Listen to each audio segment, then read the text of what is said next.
Chapter 2, Sri Siddhendra Yogi and the Story of Vichitrapuram, where Shankar Bhatt was recollecting the strange experiences in Marutva Malai, and continued my journey while mentally chanting the glorious name of Sripada Srivallabha. I visited many holy places on the way. I was getting food without soliciting anyone for it.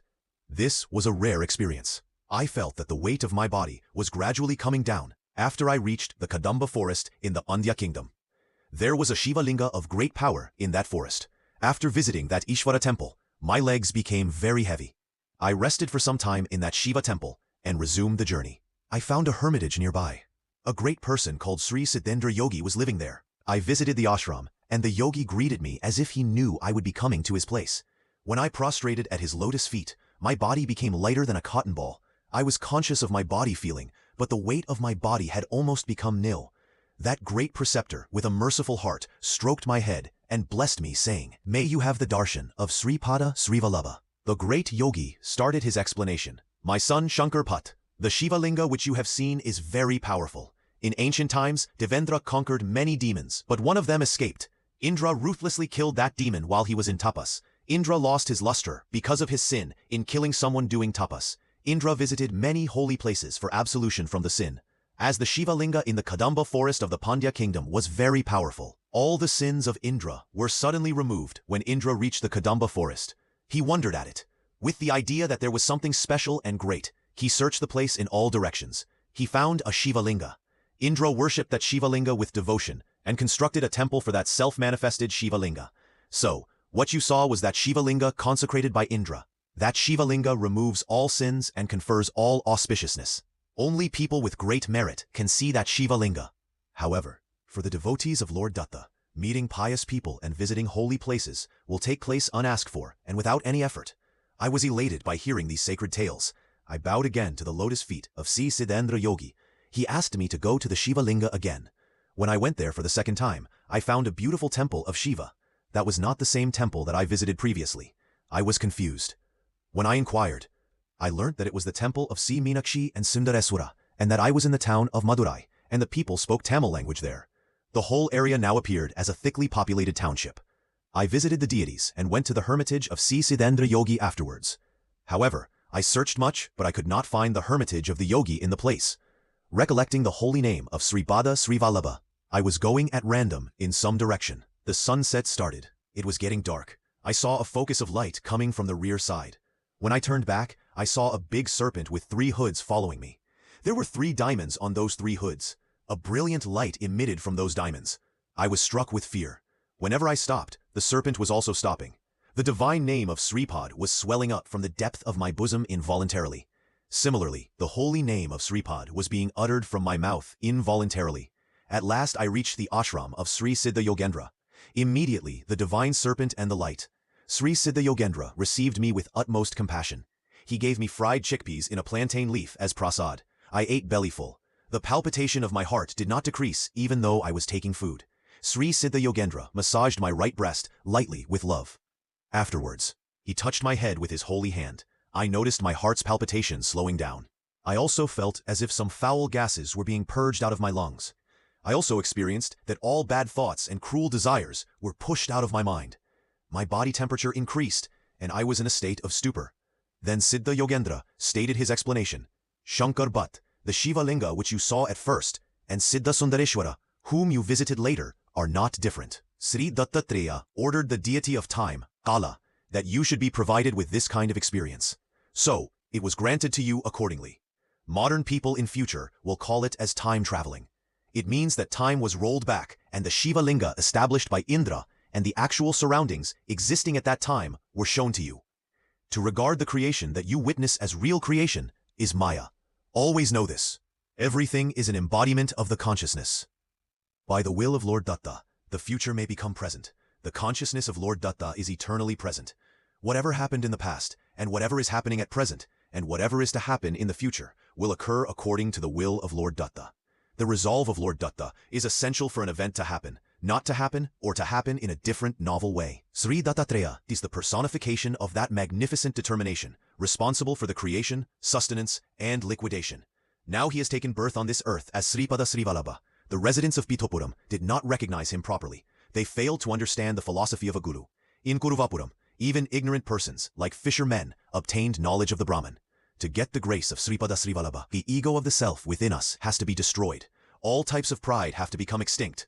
Then only we can understand his power, his mercy, and his real nature. A merchant named Dhananjaya found the Shiva Linga consecrated by Indra and informed the matter to the ruler of that region, called Kulasekara Pandya. Following the command of Shiva, Kulasekara Pandya developed it and built a town there. He named the town as Madurai. The Bhagavati river, which is born out of the matted hair of Shiva, is sanctifying Madurai town. His son Malaya Dwaja Pandya conducted a sacrifice called Putra Kameshti for obtaining progeny. From the altar of that sacrifice, a 3-year-old baby girl emerged as one not born out of womb. She is Meenakshi Devi. She married Sundarashwara. Mahavishnu himself participated in the ritual of offering the bride to the bridegroom and organized the divine marriage of Meenakshi and Sundarashwara on a very grand scale. Sri Siddha Yogendra had added, "My son Shankar Bhatt, vibrations emanate from every article in the creation. On account of these variegated vibrations, attraction and repulsion take place with other thee. In the gross, subtle and mortal bodies, good vibrations due to good deeds and bad vibrations due to sinful acts arise. On account of a meritorious virtue, the desire for meeting pious persons, visiting holy places, and an interest in righteous deeds will increase. Thereby the virtuous merit gets enhanced. Unless that virtue increases and sin diminishes, we cannot have a steady devotion towards Lord Datta. This is a secret matter ordained to devotion towards dattatreya.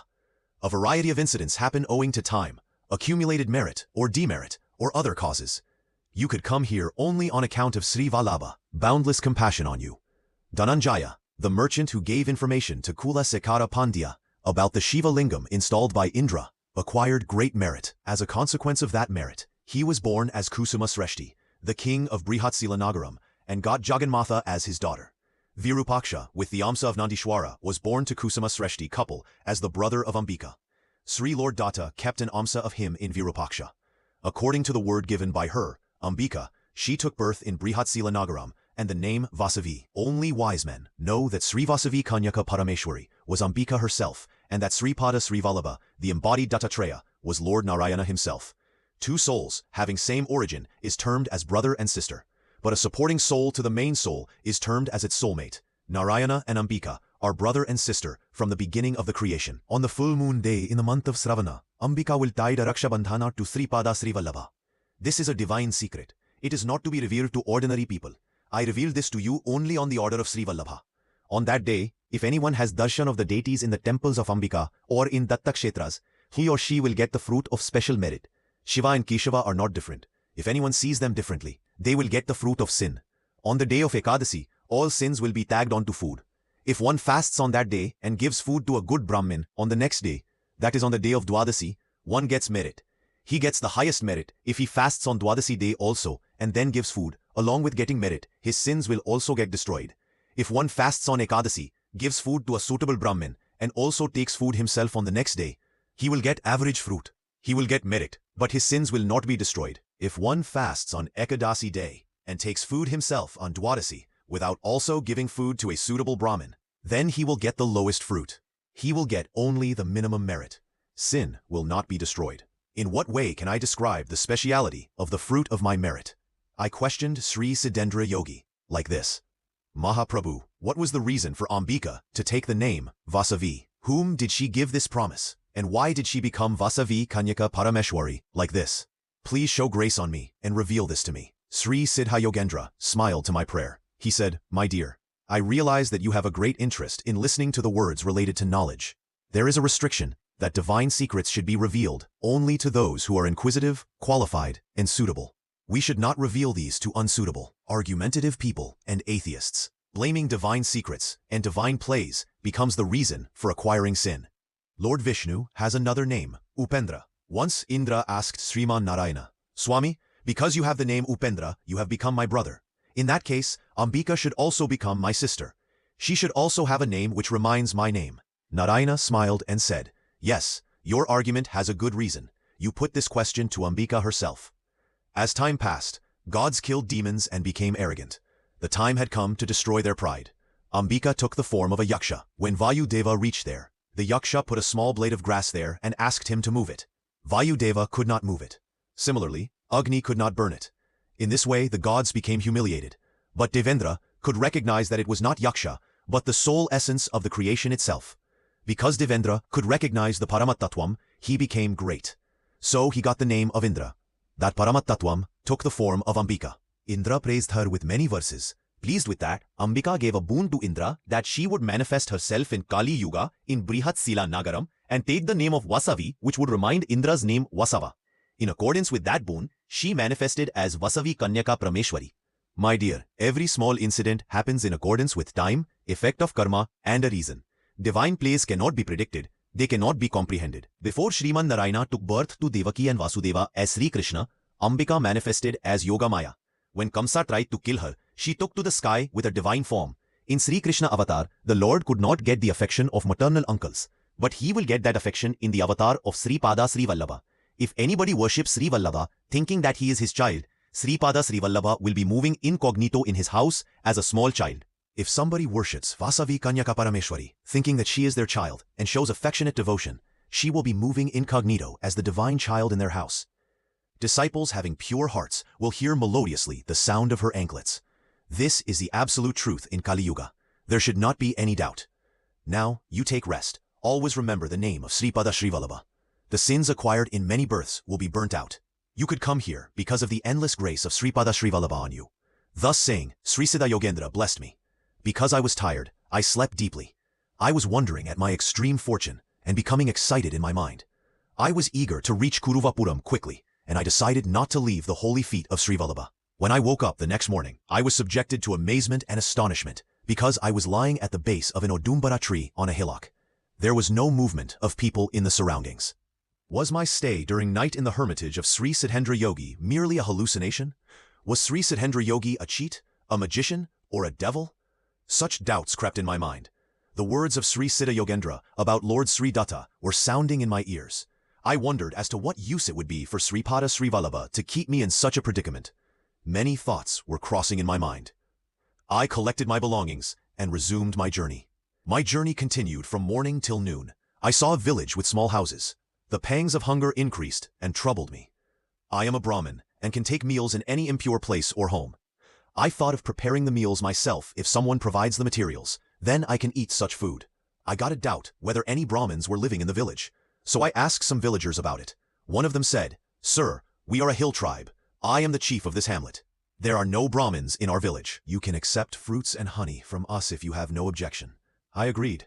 They placed before me fruits and honey from the hills in those ravines. When I was about to eat, a crow came from somewhere and started pecking me on my head. I tried to drive it away, but in vain. In the meanwhile, some more crows gathered. They started pecking my body in all spots in a wanton manner. I was panic-stricken and began to run. Those crows were chasing me. There was no one in that village who could help me. The chief of the village said, "Oh, what a strange thing. In our area, crows do not harm anyone. We wonder why these crows are so ferocious and obstinate to harm you. You must have abused or dishonored a Siddha Purusha. You are undergoing this punishment because of his curse. If we are to obstruct the course of punishment, we would have to incur the wrath of that sage. So we will not try to change the course of divine play. Please do not misunderstand." After saying this, the chief kept quiet. I could not take the fruits and honey given to me. My body became blood-stained. The crows chased and injured me, even though I was running. I felt extremely sad at my dismal state. Did Sri Siddha Yogendra curse me because I doubted him? But he had blessed me, that I would have the fortune of seeing Sripada Sri Vallabha. Probably I cannot have the darshan of Lord Sri Datta unless all my sins accumulated from past births are completely destroyed. I do not know how many sinful deeds I had amassed. How many punishments like this I have to suffer if all those sins are to be washed out. Oh, are so many difficulties and dangers involved in the blessings bestowed for the darshan of Sri Vallabha? Oh God, how many punishments you still want to inflict on me. Now who can save me? Sripada Sri Vallabha, save me, save me. With such thoughts of absolute surrender, I slowly reached the root portion of an Odumbara tree. I thought that the Odumbara tree, which is the residing center of Lord Sri Datta, would protect me. But the sport of Lord Sri Datta ran contrary to my hope. An unprecedented foul smell was spreading from my body. Attracted by that odious odor, or by the irony of fate, Big poisonous snakes were coming in a row, quickly. They were biting me and leaving quickly. I was troubled by crows before. Now, my entire body became poisonous because of the bites from venomous serpents. Foam was coming out from my mouth. The strength of my heart began to decline. I thought that I was sure to die at any moment. It was evening dusk. Some washermen were going that way. They washed, dried, and bundled the dried clothes. They kept the bundles on the backs of donkeys, and were going. They noticed my miserable plight, but they hesitated to touch me for some time, because I am a Brahmin. As delay might endanger my life, they regarded saving a life was of prime importance. Hence, they seated me on a donkey and took me to their village. For me, all troublesome incidents were taking place in a procession on that day. The washermen took me to the colony of cobblers. One of those tanners had knowledge of medicine relating to poison. They kept me on a cot, the bottom of which was laced with cords. The premises smelled badly. That cobbler physician made juice from some wild herbs. He made me drink that juice. He tied some leaves at the locations where the snakes had bitten me. He plucked some tender leaves from an audumbara tree. Juice like milk was flowing from those leaves. He kept the stems of those leaves in my 2 ears. I was getting terrible pain. I tried to get up and run away. 2 strong men held me firmly. I was helpless. That physician instructed his assistants. The poison will come into the audumbara leaves. After that, you have to burn those poisonous leaves. The man will cry much louder as the poison increasingly gets transferred to the audumbara leaves. So you hold him firmly. After some time, the poison was neutralized. I became healthy. I stayed in the house of the cobbler all throughout the night. The cobbler was singing during the whole night, Datta Digambara, Shripad Vallabha Datta Digambara. I was lying on the cot. My heart swelled on hearing the extremely melodious names of the Lord. My love for the cobbler enhanced because he became my co-disciple of our guru, due to the spiritual relationship. In the next moment, I was pained with the realization that I was born in a superior Brahmin caste and that he was a low-caste cobbler. After completing the singing, the cobbler came to me. The compassion was overflowing from his divine eyes. His entire body was the witness to that he had the experience of self. A doubt crept in my mind whether he was some yogi. He turned to me and said, "Sir, my name is Vallabha Das. I am an artisan working with the hides of animals. I was born in a low caste. There is no doubt about it. Nevertheless, I want to tell you some information. I already knew that your name is Shankar Bhatt and that you are traveling to visit Sripada Sri Vallabha. Not only that, I also know why you were harassed by crows and snakes on the way." I was astonished. I thought that he probably studied astrology and acquired some proficiency in the subject. Vallabha Das said immediately, "Sir, I am not an astrologer. Shri Kshetra Vichitrapuram is the birthplace of great scholars. It is the holy place where Sangha Vedartha Samrat Pandit Malladi Papanavadhani actually lived. The Vedas became tired in the process attempting to describe the Supreme Being. They could not pinpoint the phenomenon correctly and simply ruled out everything by saying, 'This is not, this is not.' Such is the nature of the Supreme Being. Vichitrapuram is the sacred place where that supreme phenomenon took birth as Sripada Sri Vallabha. Dry philosophy and meaningless debates cannot earn the grace of Sripada Sri Vallabha. There is no need for scholarly excellence to obtain the mercy of Sripada. On the other hand, pedantic pride will throw us far away from him. The crows that pecked at you were great pandits who lived in Vichitrapuram during their previous lives. They could not recognize the divine nature of Sri Vallabha, and they could not realize him as Lord Datta. Thus, they wasted their whole lives. They could recite Vedas upside down, but what is the use? They were repeating words like Krama, Kana, Jata, Swadhya and exhibiting their arrogance. After death, they went to heaven. Indra praised them. He showered praise on them by saying, "Oh, you are Kramanta, you are Ganapati, you are Jati, oh, you are an expert in Tarka. What a fortune! How many hundreds and thousands of times you have recited Veda. What a merit! What a merit! Only because of that merit, you could step into heaven." All the denizens of Indra Loka admired them sky high. However, these pandits suffered the pangs of hunger. Divine ambrosia was available in heaven. They heard that one is freed from hunger and thirst by drinking it. They submitted their problem directly to Indra, as none paid any heed to them. To that, Indra replied, "Veda is the form of the Lord's inhalation and exhalation. The Lord is infinite and deathless. Therefore, Vedas are also infinite. Vedas are the basis for all dharmas. By chanting Vedas, you have praised the Lord. As a reward for it, we, the celestials, are also praising you highly. Otherwise, is it possible for you to get encomiums from me? If one desires food, he must provide food to others. If one donates a grain, we, the celestials, enhance it to 1,000 grains and return them to the donor as a reward. when you have not donated anything, how can we help? Because of your Vedic recitation, you derived immense benefit. Therefore, you can reside freely in Indraloka as long as it exists. Afterwards, you can go to another world. In this way, you can remain eternally free. Those who heard the words of Indra faced a difficult situation. It occurred to them that living eternally without food and suffering prolonged hunger and thirst, it was indeed an unbearable punishment. Therefore, Vedas are also infinite. Vedas are the basis for all dharmas. By chanting Vedas, you have praised the Lord. As a reward for it, we, the celestials, are also praising you highly. Otherwise, is it possible for you to get encomiums from me? If one desires food, he must provide food to others. If one donates a grain, we, the celestials, enhance it to 1,000 grains and return them to the donor as a reward. When you have not donated anything, how can we help? Because of your Vedic recitation, you derived immense benefit. Therefore, you can reside freely in Indra Loka as long as it exists. Afterwards, you can go to another world. In this way, you can remain eternally free. Those who heard the words of Indra faced a difficult situation.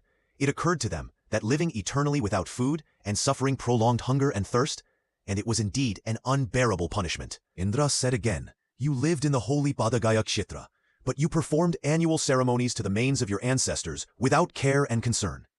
You were always calculating the expenditure incurred for such functions. You were also absorbed in the thought that you were eating delicious food items. But you were devoid of the care and devotion required for the performance of those solemn ceremonies. As a result, your forefathers did not attain noble positions after their death. Your heirs are also behaving like that. Your children also did lament that you lived too long and a large amount of money was wasted on medical facilities provided to you. They even wondered, oh, how much food was wasted. Sriman Narayana himself incarnated as Sripada Srivallabha in the midst of you. When he was showing the way for salvation, you abused him. You indulged in fruitless and counter-arguments, even though all the auspicious traits like omnipresence, omniscience, omnipotence, and qualities of an incarnation were clearly visible. You became blind people who could not recognize Sripada Srivallabha as an avatar of Sri Datta. It is ordained that you remain as crows in the forms of the manes of your ancestors, till you drink the blood of a person whose body was purified by the chanting of the sacred name of Sripada Srivallabha. Srivallabha Das said, Shankar, but it was for that reason they were born as crows, and on account of their previous merit, they drank your blood and obtained noble status. Then I noticed that Vallabha Das was not an ordinary person, and that the grace of Sripada Srivallabha was completely on him. Srivallabha Das added, Sir, the serpents who were attracted by the scent emanating from your body attained salvation. I said, Sir, great Vallabha Das, why should this incident take place? If my body were to be used as food for crows, serpents, and other living creatures, it would be a harrowing experience for me. I am under constant fear of being attacked by any creature at any time. Sri Vallabha Das said, Sir, this is all a sportive play of Sripada. Don't have such fear. Such accidents would not take place in the future. Only the one who gives life will have the authority to take out life. Therefore, such authority is not vested in anyone except God. However, some of your ancestors worshipped goddess Kali on the burial ground. With the help of the mantra used, they killed many persons whom they disliked. They earned great sin because they were responsible for the unnatural deaths of those people. Due to that sin, they took birth as snakes, but as you were also born in their family, you were all blood relatives. Moreover, you obtained the mercy of Sripada. Because of this small merit, this incident took place and they got salvation. A Brahmin should be a seeker of truth. A Kshatriya should be bound by dharma. A Vaishya should attend to cultivation, protection of cattle, and be skilled in the sale and purchase activities. Therefore, he should be a calm person. A Shudra should be a loving one, and render services. Even then there is no distinction between caste, creed, rich and poor for the grant of divine grace. A Brahmin can follow the duty of Kshatriya and can become a king. When a Kshatriya desires knowledge of Brahmin, he can adopt the duty of a Brahmin. Had not Kusuma Sreshti, who was a Vaishya, chosen Kshatriya dharma and became a ruler? According to Brahmanic dharma, killing an enemy is sinful, but in Kshatriya dharma, it is a prescribed duty. You are a Brahmin and a seeker of truth. Therefore, non-violence is a supreme duty for you, but not for a butcher. So, if a man wants to get proper results from his actions, he should perform the duties according to the dharma adopted by him, irrespective of the caste to which he belongs. As you are at present ill, it is desirable and necessary that you should be with a doctor. That is why you were brought to me. Please note that Sripada Srivallabha will observe us every moment. In your childhood, you were reciting the prayers about Lord Vishnu. You were prattling with your friends in a funny manner. It is indeed a prayer for Lord Ganesha. For the words in the mantra, Shuklam Bharadaram Vishnum, you were explaining the mantra to the small children, and you gave a perverted meaning for fun and to make them laugh. In the meaning, you compared Lord Ganesha to a donkey and said, the donkey has a fair face and it kicks people. Giving the perverse adage to the universal knowledge is a great sin. For that you were to be mounted on a donkey and given a procession, and all the populace were supposed to laugh at you, like you made the children laugh. Because of the grace of Sri Vallabha, it was cancelled this way. The washerman brought you to me on a donkey. At that time, you were covered with dust and bore an ashen color. You were unconscious and you did not get to see the reaction of the people around you. Shankar Bhatt, Lord Datta, is a skilled one. The Lord, in his presence, would also rectify the mistakes made by you for fun. With the good teaching of Sri Vallabha Das, the Brahmanic arrogance in me decreased. The feeling that Vallabha Das was a pariah disappeared. I had brotherly love for him, as if he was my blood relation. I accepted the hospitality of Vallabha Das for 2 or 3 days, and left the village afterwards. What can I describe about the mercy of Sri Vallabha? I was involved in very strange circumstances in a town called Vichitrapuram, and came out in a strange way. When I was going on foot from Vichitrapuram, some royal servants approached me with humble obedience, and inquired whether I was a Vaishnava or a Shaiva. I told them that we were Smarthas, who observe no distinction between Shiva and Keshava, but we show some inclination towards Shivaism, and that the pontiff of the southern monastery, Sri Sringeri Shankaracharya, was our preceptor. They requested me to visit their king. I went with them for the royal audience. On the way, I understood some peculiar matters. That king was inviting any Brahmin who was seen on that day, and was questioning, if this much is for that much, how much will be for this much? No one could give a satisfactory answer to that question. That king conducted a sacrifice some years ago to beget sons. Fortunately, he got a son. However, from that day, Brahmins faced peculiar troubles, as the son born to the king became a mute. The king was of the opinion that because of the defective sacrifice performed by the Brahmins, his son became mute. Therefore, the king got the heads of Shaivite Brahmins completely shaved, marked their faces with the paint of vertical Vaishnavite lines, and paraded them on the back of donkeys. Likewise, he got the heads of Vaishnavite Brahmins cleanly shaved, marked their faces with horizontal lines made of holy ash, and paraded them seated on the back of donkeys. This situation became unbearable to both Shaivas and Vaishnavas. The king suddenly began to behave in a quixotic fashion. He was donating parsley liberally to the Brahmins. No one could give a satisfactory answer to that question. That king conducted a sacrifice some years ago to beget sons. Fortunately, he got a son. However, from that day, Brahmins faced peculiar troubles, as the son born to the king became a mute. The king was of the opinion that because of the defective sacrifice performed by the Brahmins, his son became mute. Therefore, the king got the heads of Shaivite Brahmins completely shaved, marked their faces with the paint of vertical Vaishnavite lines, and paraded them on the back of donkeys. Likewise, he got the heads of Vaishnavite Brahmins cleanly shaved, marked their faces with horizontal lines made of holy ash, and paraded them seated on the back of donkeys. This situation became unbearable to both Shaivas and Vaishnavas. The king suddenly began to behave in a quixotic fashion. He was donating parsley liberally to the Brahmins. He ordered that parsley should be cultivated in a large acreage of the cultivable land. He was collecting half of the taxes in the form of the vegetable. Cartloads of parsley were collected and kept in a fort. Fatakara was donated in very large quantities, and Brahmins could not consume it fully. The cooking of rice and the eating of other victuals was forbidden for the Brahmins. After eating cooked veggies in the main meals, they had to eat cooked or uncooked greens as a snack. What can the poor Brahmins do? All the Brahmins who took great pride as scholars in logic, scholars in philosophy, and scholars in Puranas shed their arrogance and were praying to God silently and pitiably to redress their plight. There was a devotee of Datta who was an ardent follower of Datta sect among the Brahmins. He said that Lord Dattatreya becomes merciful at mere remembrance, and that only the Lord can remove their miserable condition. Therefore, all the Brahmins observed Mandala Diksha and started worshipping Lord Dattatreya. As his son was mute, the king wanted to encourage the sign language for the mute. He instructed the Rajaguru to write a book on the sign language for the mute. That preceptor of the royal court was formerly very haughty. He was in a very miserable state and undertook extensive research in the sign language. I was taken before the king. I was perspiring profusely. I thought about the rigorous tests Sripada Srivalabha imposed upon me. I was mentally chanting the name of Sripada without any pause. I was getting courage that I never possessed before. The king posed the same question that he asked all the people. He asked me, if that much becomes this much, how much this much becomes? I replied solemnly, this much only for this much. The king was taken aback and said, Mahatma, you are great. I am blessed to see you. The king started his story. Only recently I had recollection of the knowledge about my past lives. I was a very poor Brahmin in my previous birth. I was growing greens in my house. I was offering it freely to all those who asked for it.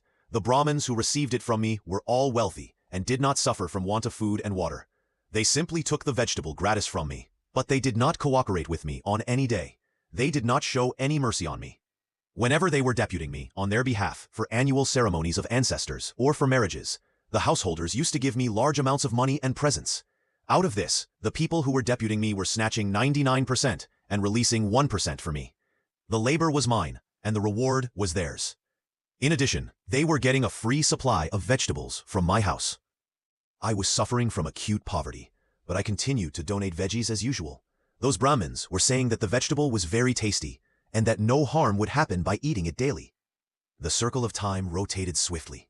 As I was donating the eatables in spite of my abject poverty, I am born as a king in this birth. Those Brahmins who received that green vegetable from me took birth as Brahmins in my kingdom. In this way I was born many times richer and greater than them. By donating I became a king, so I am donating greater quantities of that vegetable in cartloads. So I am asking everyone, what would be the magnificent state I would achieve in the future as a result of my present donations? Only you, Mahatma, gave me the correct answer for my peculiar question. Then I explained, Raja, the veggies was very valuable under the circumstances of your previous life. But considering your present exalted position, its value is negligible. Being in a position to donate diamonds, precious stones, and gold, you are still donating parsley. So, however much you donate of that green leafy vegetable, you cannot get anything more except 100 times of that vegetable. The king was very pleased with my reply.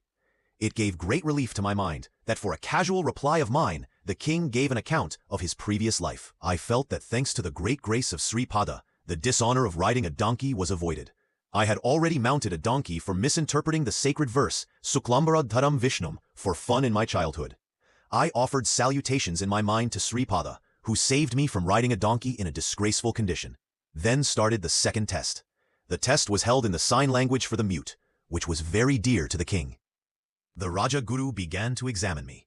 Showing his fingers, the Raja Guru questioned me, with signs whether it was 1 or 2. All of this was perplexing to me. Then Raja Guru told the king, Raja, I asked him whether Shiva and Keshava are one or if they are different. Showing one finger, he said that both are one. I showed him 3 fingers, indicating that Trinity Brahma, Vishnu and Maheshwara exist differently. He replied by showing his closed fist and questioned, are not the 5 fingers of the hand existing collectively as one? I offered him sweets, requesting him to accept me as his disciple. Thereupon, he indicated that he is not bothered with disciples, and that he leads a contented life like Kuchela. Saying so, he turned down my request and gave me parched and flattened rice. I was astonished. Oh, I wondered how vastly varied the methods of understanding minds and thoughts in the world are. Then came the third and final examination. Raja Guru was reading the mantras from Rudra Chamaka and wanted me to explain their meaning. I felt some divine power entered my conscience. I thought that he was asking me whether I came alone, or I was accompanied by anyone. I replied with signs showing 1 finger that I came singly. Then, he showed me 3 fingers. That suggested to me about Lord Dattatreya. I assumed that he was inquiring whether I was a devotee of Datta. I felt that devotion should be kept as a secret. So I showed a closed fist and conveyed the message that it was a secret matter, which belongs to the innermost heart. For that, the Raja Guru offered sweets, requesting me with gestures to accept. I refused to accept, and I showed a pack of flattened rice. I took some flattened rice from the bundle and gave it to them. My idea was that I like flattened rice more than sweets and that they could also partake them. Then the Raja Guru in a profound voice praised, Raja, he is a great Pundit. It is already known that he is a great Vedic scholar who mastered all Vedas. He is also a great expert in the sign language for the deaf. Remembering Sri Vallabha, I began to expatiate their meaning according to my perfunctory knowledge. I explained in the foregoing manner the mathematical mysteries and square root systems enshrined in the Vedic mantras of Rudra Chamaka. My explanation was highly appreciated by the scholars of the court. I was amazed at my own explanation.